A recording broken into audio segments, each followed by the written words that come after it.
പശ്ചിമ ബംഗാളിൽ മമതാ ബാനർജിയുടെ അജയ്യമായ കോട്ടകൾ തകർന്നു വീഴുകയാണ്. ഇത് വെറുമൊരു തിരിച്ചടിയല്ല, മമതയുടെ രാഷ്ട്രീയ സാമ്രാജ്യത്തിന്റെ അടിവേരിളക്കുന്ന ഒരു കർമ്മഫലമാണ്. തൃണമൂൽ കോൺഗ്രസ് എന്ന കപ്പൽ അതിവേഗം മുങ്ങുകയാണ്. ആ കപ്പലിൽ നിന്നും ജീവനും കൊണ്ട് രക്ഷപ്പെടാൻ 50 MLA-മാരും 20 MP-മാരുമാണ് ഇപ്പോൾ തയ്യാറെടുക്കുന്നത്. അഹങ്കാരത്തിന്റെ നാളുകൾക്ക് വിരാമമിട്ടുകൊണ്ട് ഒടുവിൽ മമതയുടെ കാര്യത്തിൽ ഒരു തീരുമാനമാകുകയാണോ? നോക്കാം. ബംഗാൾ രാഷ്ട്രീയത്തെ പിടിച്ചുകുലുക്കുന്ന വെളിപ്പെടുത്തലുകളുമായി രംഗത്തെത്തിയിരിക്കുന്നത് മുതിർന്ന BJP നേതാവും ബങ്കുര MP-യുമായിട്ടുള്ള സുമിത്ര ഖാനാണ്. TMC-യിലെ 50 MLA-മാരും 20 MP-മാരും BJP ഹൈക്കമാൻഡുമായി നിരന്തരം സമ്പർക്കം പുലർത്തുന്നുണ്ട് എന്ന് അദ്ദേഹം തീർത്തു പറയുന്നു.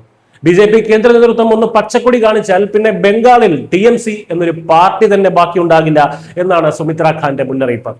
ഇതിലെ കൂറുമാട്ട് നിയമത്തിന്റെ കൃത്യമായിട്ടുള്ള കണക്കുകൾ കൂടി നോക്കുമ്പോഴാണ് മമതയുടെ നെഞ്ചെടുപ്പ് കൂടുന്നത്. 42 ലോക്സഭാ സീറ്റുകളുള്ള ബംഗാളിൽ 2024 തെരഞ്ഞെടുപ്പിൽ TMC-ക്ക് ലഭിച്ചത് 29 സീറ്റുകളാണ്.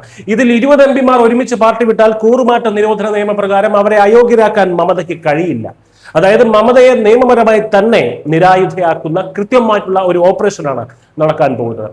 ഇത് വെറുമൊരു രാഷ്ട്രീയ നാടകമല്ല, മറിച്ച് 2021 TMC അഴിച്ചുവിട്ട അക്രമങ്ങൾക്കുള്ള കാവ്യനീതിയാണ്.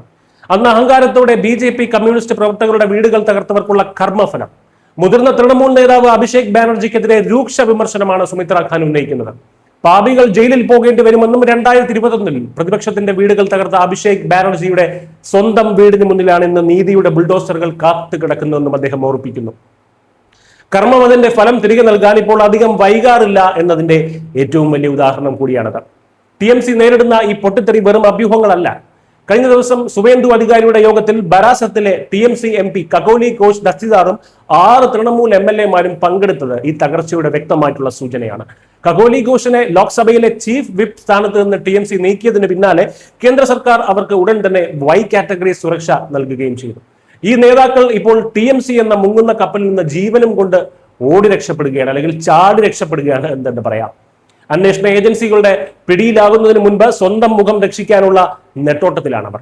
മുതിർന്ന നേതാവ് സൗഗത റോയ് ഈ വാർത്തകൾ പൂർണ്ണമായും നിഷേധിക്കുന്നുണ്ടെങ്കിലും തകർന്നുകൊണ്ടിരിക്കുന്ന ഒരു അണക്കെട്ടിൽ വിരലമർത്തി ചോർച്ച തടയാൻ ശ്രമിക്കുന്നത് പോലെയുള്ള വിഫല ശ്രമം മാത്രമാണ്. ചുരുക്കത്തിൽ മമതാ ബാനർജി നേരിടുന്നത് ഒരു താൽക്കാലിക പ്രതിസന്ധിയല്ല, അതൊരു യുഗാന്ത്യം തന്നെയാണ്. സ്വന്തം പാപങ്ങളുടെയും അക്രമ രാഷ്ട്രീയത്തിന്റെയും ഭാരത്താൽ തകർന്നടിയുന്ന ഒരു രാഷ്ട്രീയ പാർട്ടിയുടെ അവസാനമാണിത്. അജയരെന്ന് സ്വയം കരുതിയവർ ഇന്ന് സ്വന്തം അണികളെ പോലും ഭയക്കുന്ന അവസ്ഥയിലേക്ക് ചുരുങ്ങിയിരിക്കുന്നു. ബംഗാൾ രാഷ്ട്രീയത്തിൽ TMC എന്ന അധ്യായം എന്നേക്കുമായി അവസാനിക്കുകയാണോ? ഉത്തരം അതിവേഗം തന്നെ തെളിഞ്ഞു വരികയാണ്. News desk.